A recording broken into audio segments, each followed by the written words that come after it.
Good Wednesday evening and welcome to the NCWLIFE Evening News. I'm Grant Olson.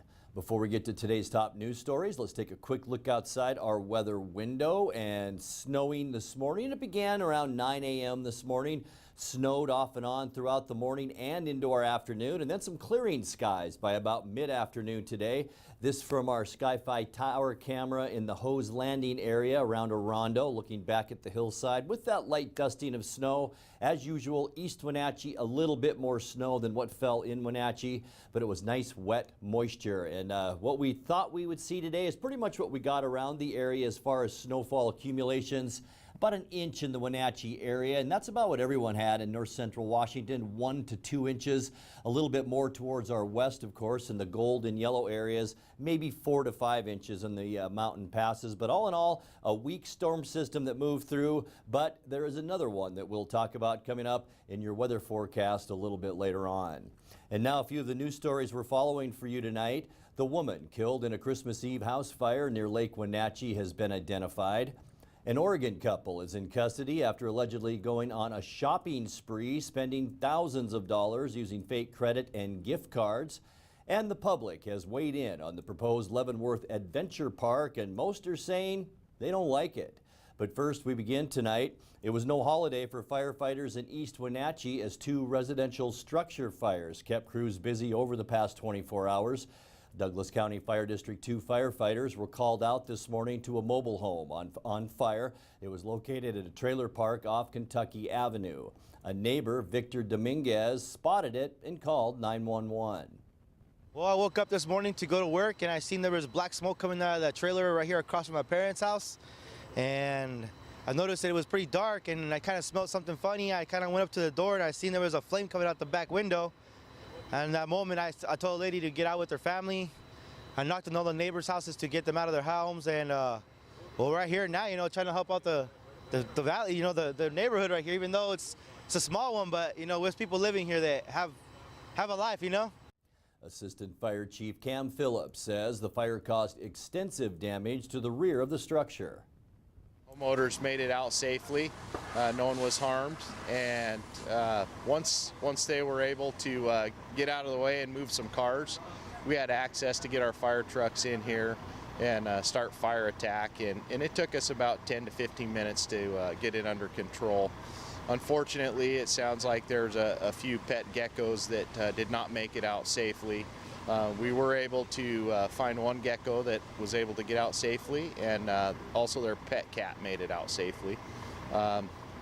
Currently, the fire is under investigation to see what caused this. Crews were also called out Christmas night when flames damaged a home off DeGage Street.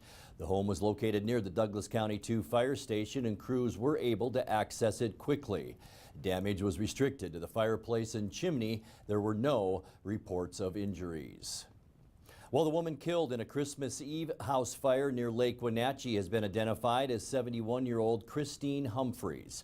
The fire in the 22,000 block of Alpine Drive remains under investigation.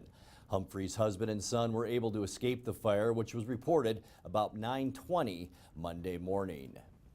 An Oregon couple is in custody after allegedly going on a shopping spree, spending thousands of dollars using fake credit and gift cards. Okanogan County Sheriff Frank Rogers says 47-year-old Kristen L. Burton of Cannon Beach and 51-year-old boyfriend Dion Gonzalez of Portland were arrested after an investigation revealed the two had used stolen credit card numbers and then manufactured fake cards with their names on them. Rogers says the suspects also used fake gift cards to make thousands of dollars worth of purchases throughout Okanogan and surrounding counties, including the Wenatchee area. The sheriff's office has seized high-dollar items, tags still attached, and is seeking information from the public where the items may have been purchased. Some of the items appear to have been purchased in Winthrop, Twisp, and from pawn shops. We know the two had traveled from Oregon and were in the Chelan and Wenatchee area, as well as areas over in western Washington. And if anyone has information, contact the Okanogan County Sheriff's Office at 422-7232. The public has weighed in on the proposed Leavenworth Adventure Park, and most are saying they don't like it.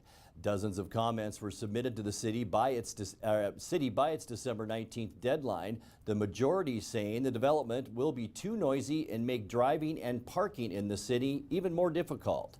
The Leavenworth Chamber of Commerce was one of a handful of supporters of the park. It's the second go-around for the Adventure Park and for public comments. Developers withdrew their original application in September, then resubmitted a revised plan in November. The proposed park on a hill at Icicle Road and Highway 2 will now go before hearings examiner Andy Kottkamp for a public hearing and a ruling. That public hearing has not yet been scheduled. Coming up next, over the next 3 days, we will follow NCWLIFE's Caitlin Hedersheet on a ride along with the Wenatchee Police Department. Part 1 coming up next. And workers were seen this morning posting closure notices on the front door of the main office of the U.S. Forest Service in Wenatchee. I'm Grant Olson, and you're watching the NCWLIFE Evening News.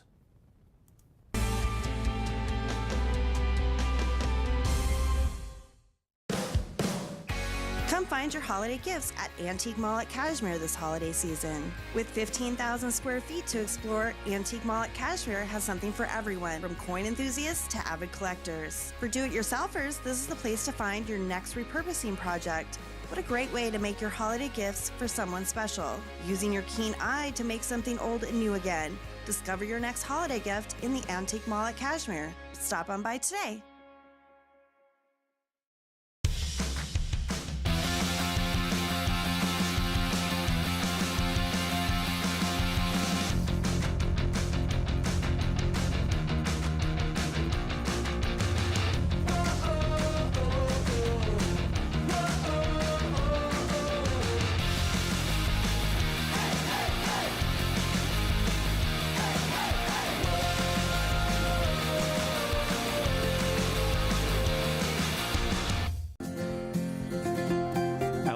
Pizza, we believe in real food, freshly prepared with only premium ingredients. Our cheeses are imported from Italy. Our sauces, dressings, and even our sausages are made in-house fresh daily.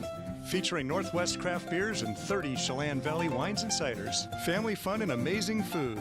Eat local, drink local, and be local at Local Myth Pizza. Come see why Sunset Magazine says you can't beat Local Myth Pizza.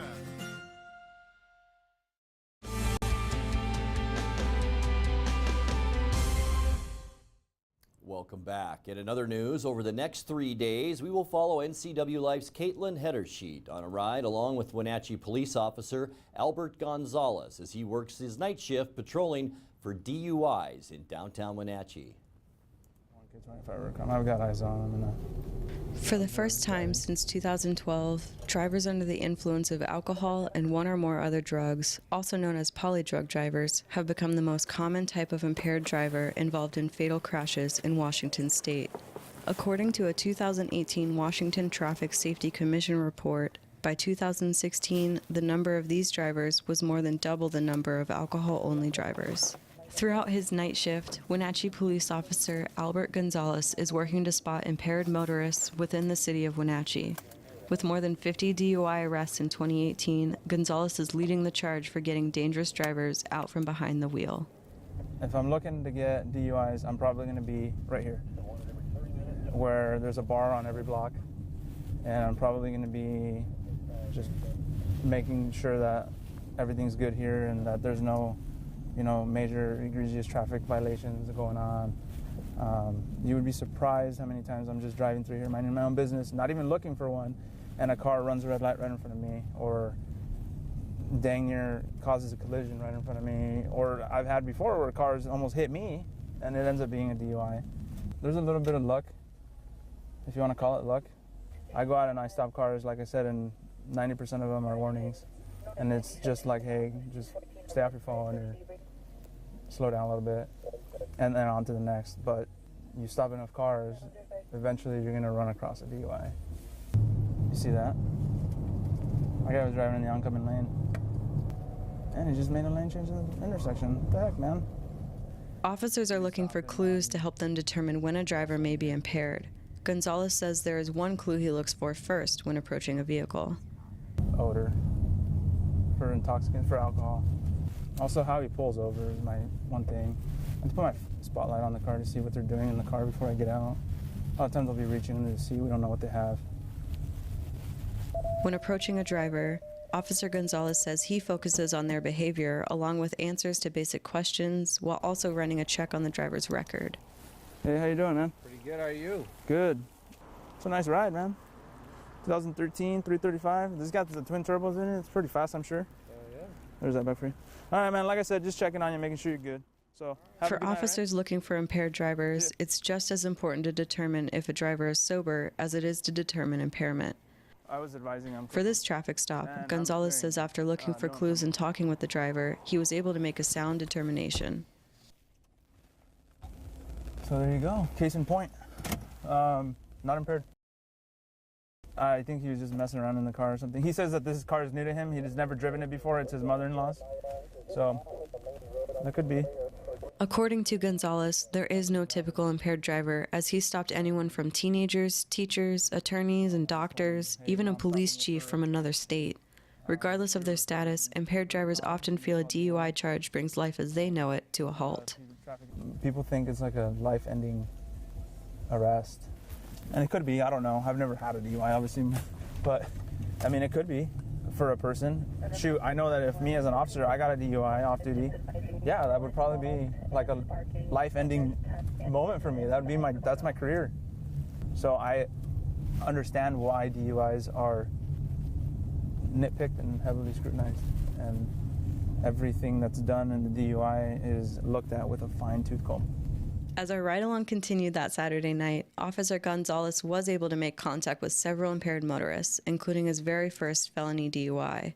Stay tuned to the NCWLIFE channel this week as we'll continue our conversation on the road and take a look at what a DUI arrest looks like with the Wenatchee Police Department. Caitlin Hedersheet, NCWLIFE News. Tomorrow night, we'll bring you part 2 of this 3-part series of a DU ride-along with the Wenatchee Police Department. For more on this ride-along, tune in to the NCW Magazine with Caitlin Hedersheet that's airing this week right here on the NCWLIFE channel and on NCWLIFE.com. Workers were seen this morning posting closure notices on the front door of the main office of the U.S. Forest Service in Wenatchee. The partial government shutdown extends to the U.S. Fish and Wildlife Service. Emergency services and law enforcement will still be operating through the shutdown. The Farm Service Agency and NRCS offices are open through Friday, but they ask that you call to make an appointment. Meanwhile, other federal services will continue, including the U.S. Postal Service, Homeland Security, and the Social Security Administration. You're watching the NCWLIFE Evening News. Coming up next, tonight's feature story and your complete local weather forecast. That and much more still to come on the NCWLIFE Evening News. Stay with us.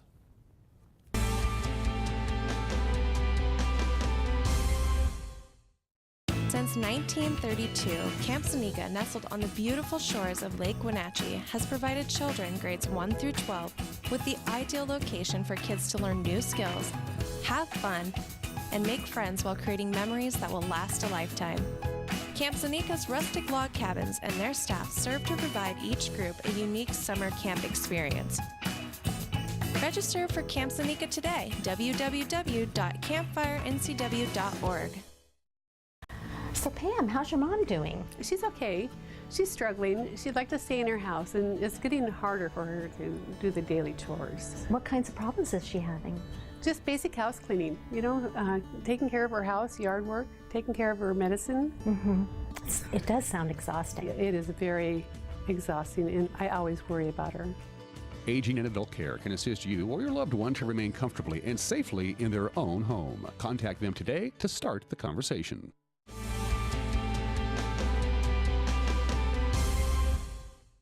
Welcome back to the NCWLIFE Evening News. In tonight's features story, comprised of a select number of elementary and middle school students, Eastmont's Bonga Marimba is led by music teacher Vinnie Lee, who started the band after finding inspiration at a school conference and gaining support from a locally funded grant.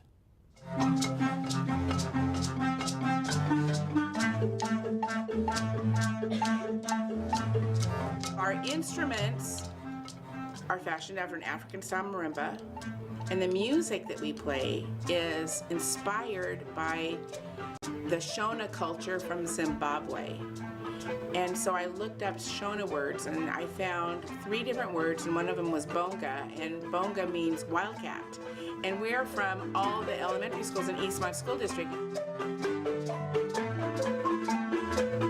We learn everything by rote, so they have to learn it through ear. We can play very difficult rhythms, and we can put very difficult rhythms together between different instruments because we're not reading.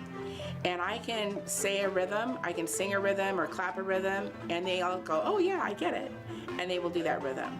We can learn much faster because there's like 17 kids in the group, and I can teach, there's 5 different sections, and I can teach 1 kid out of each of the 5 sections, and now they're teaching the other 2 or 3 kids within their section, so we learn much quicker. And it develops leadership. And they love it. These are all, I have a class full of leaders really in here.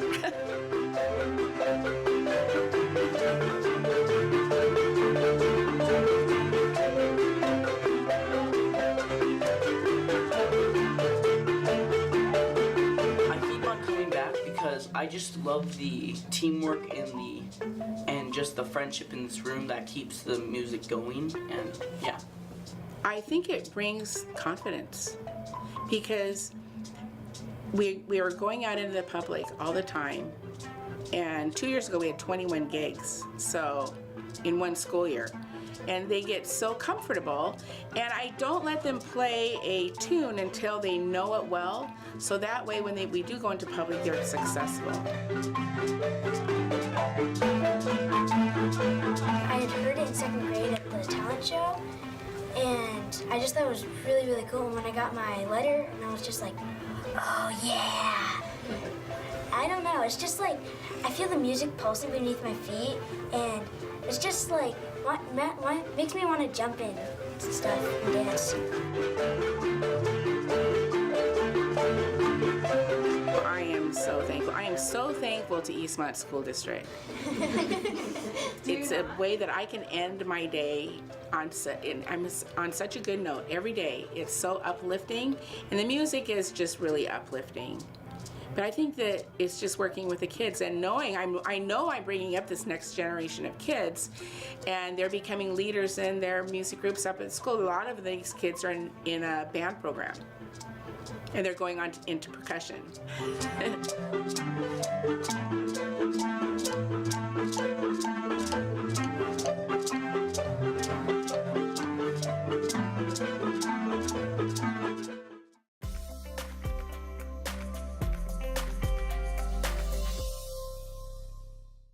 And time now for a check of your North Central Washington weather forecast. Before we get into all those details, let's take a look outside our weather window and take a look at what we saw this afternoon. This afternoon we did see a little bit of clearing skies at times, but a dusting of snow as we look from our Hose Landing Sky-Fi tower camera near Orondo, and you can see the foothills.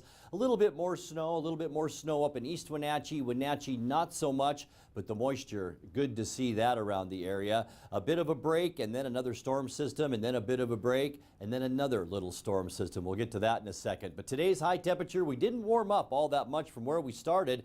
26 our overnight low. We got to about 30 degrees today, and that's it.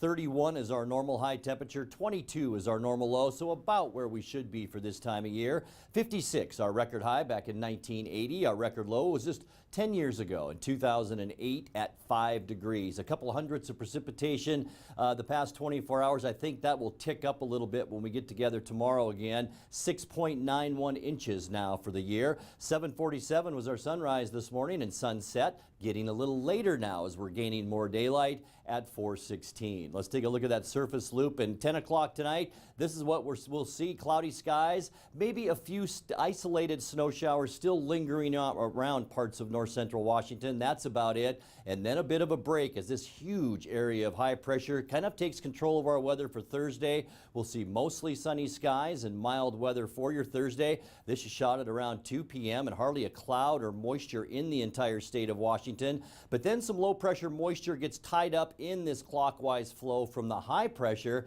Yeah, that's actually fueling this system. And here's where we're running into a little bit of a dispute. The Weather Service, only a 20% chance for snow on Friday. I'm going with this weather model, about a 60% chance, I think, during the day on Friday. Friday night at 11 o'clock, still some of that moisture pushing through Washington State. So I'm going to go with a 50% chance of snow showers on Friday night. Things will begin to clear out a little bit on Saturday, even though we'll still see some residual moisture. This time it's coming down from the northwest, so a 40% chance of rain mixed with snow showers on Saturday, because we will warm up into the upper 30s to near 40 degrees. Sunday, probably 40 degrees or maybe a little bit higher under mostly cloudy skies. A few mountain snow showers on Sunday. Notice this high pressure still in place, but it will start to sag southward a little bit by New Year's Eve. That will allow some clouds to roll in, mostly cloudy on Monday and a little bit cooler. We'll see high temperatures in the mid-30s New Year's Eve, and our New Year's Day, almost like our Christmas Day yesterday, with sunshine in the afternoon and temperatures in the middle 30s. Let's take a look at that quick lube and tune forecast now. 25, about where we should be for this time of year for our overnight low. Tomorrow should be a nice one. Mostly sunny skies and 36. A bit cooler because we'll be cloudy with some snow showers on Friday, a 60% chance. 50% chance, remember, Friday night, maybe into Saturday morning. And then we'll switch over to a rain-snow mix for Saturday, because we will warm up to about 38 degrees. Mostly cloudy and warmer for Sunday at 40. Monday, your New Year's Eve day, mostly cloudy and cooler. Partly cloudy and mild then on New Year's. Happy New Year. 37 degrees for your Tuesday high temperature. And that's a look at your local weather forecast. Coming up next, tonight's sports report with Eric Granstrom and more as the NCWLIFE Evening News continues right after this.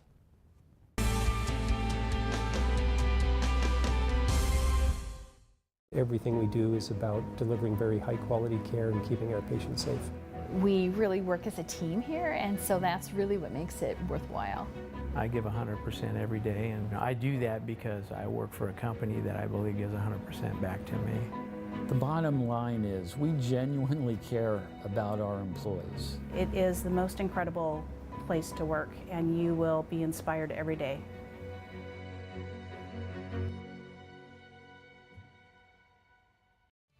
And now it's a sports update on the NCWLIFE channel. And a happy Wednesday to you, and I hope you had a Merry Christmas. Pete Carroll certainly did, becoming the winningest coach in franchise history earlier this season. Now he's on his way to becoming the longest tenured coach in Seahawks history as well. Carroll, the first coach to lead the Seahawks to a Super Bowl victory, signed a multi-year contract extension on Monday, ensuring his future in Seattle through the 2021 season, which would be Carroll's 12th season in Seattle, surpassing the 10 seasons Mike Holmgren spent as the team's head coach. Already this season, Carroll, who has an 88-54-1 regular season record and a 9-5 postseason record, passed Holmgren as the team's all-time winningest coach. And following Sunday's win over the Kansas City Chiefs, the Seahawks have clinched a playoff berth for the 7th time in 9 seasons since he and general manager John Schneider were hired by Paul Allen following the 2009 season. Well, meanwhile, the team continues its preparations for the Seahawks regular season finale Sunday against Arizona. Coach Carroll says there is no change in the practice schedule, even though Christmas was yesterday.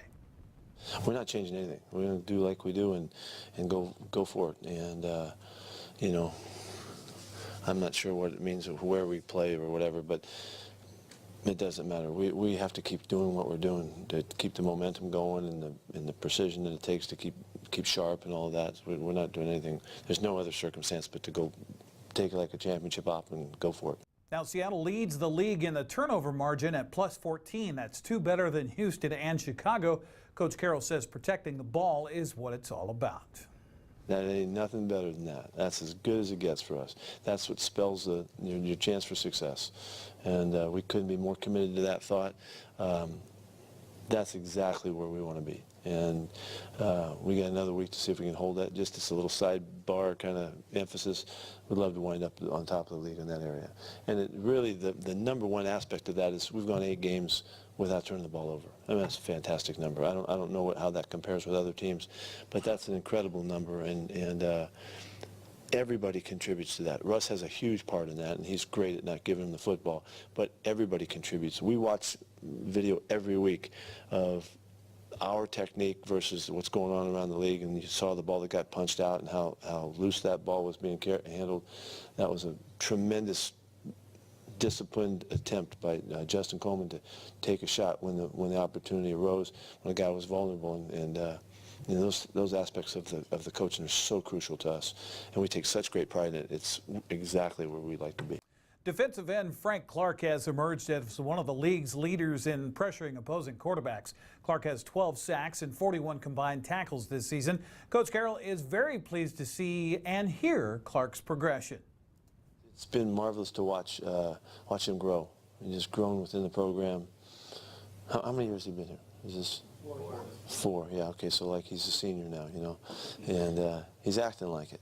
He's embraced the opportunity and the role. He's grown through it.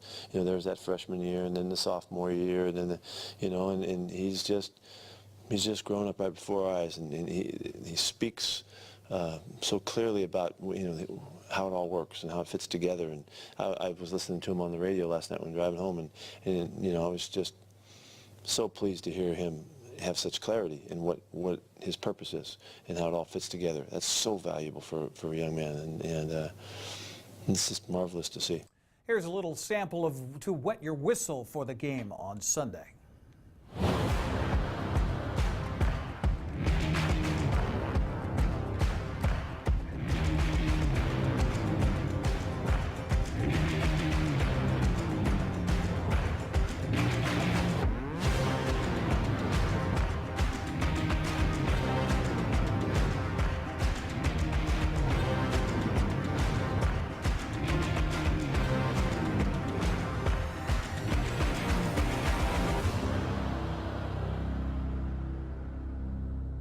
So there you go. Seahawks host the Arizona Cardinals Sunday, 1:25 in the afternoon on Fox. Well, coming up the rest of this week on the NCWLIFE sports calendar, it starts tomorrow night with Hockey Night, featuring last Friday's game between Wenatchee and Vernon at 7 o'clock. On Friday, we'll replay the Eastmont and Pasco girls basketball games from a couple weeks ago. Then we'll feature Wild Weekend of hockey Saturday and Sunday. First on Saturday, it's the Wild of Merritt at 2. Then on 7 at Saturday, it's Wenatchee and Trail from a game back in October. Sunday's doubleheader features Wenatchee and Cowichan Valley at 2 o'clock, followed by the Wild and Prince George at 7 here on our exclusive home for the Wenatchee Wild NCWLIFE channel. If you missed it last week, by only one local player made the Associated Press All-State football team. Congratulations, Eastmont's junior Wesley McElwain made it as a first-team defensive back. McElwain helped lead the Eastmont Wildcats to their first Big 9 title since 2012. The Wildcats finished the season 9-3, losing in the first round of the state 4A playoffs to Puyallup. Congratulations to Wesley. That's sports news. I'm Eric Granstrom on the NCWLIFE channel. Grant, back to you. Thanks, Eric.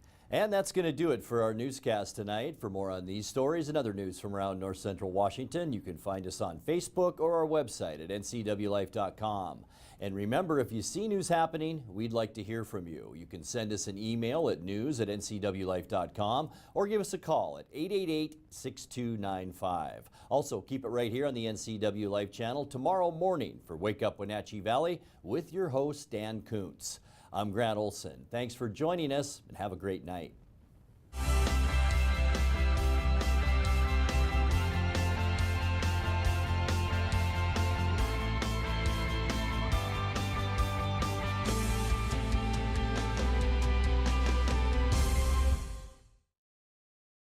NCWLIFE channel is your home for local news, local weather, and events including live local high school sports.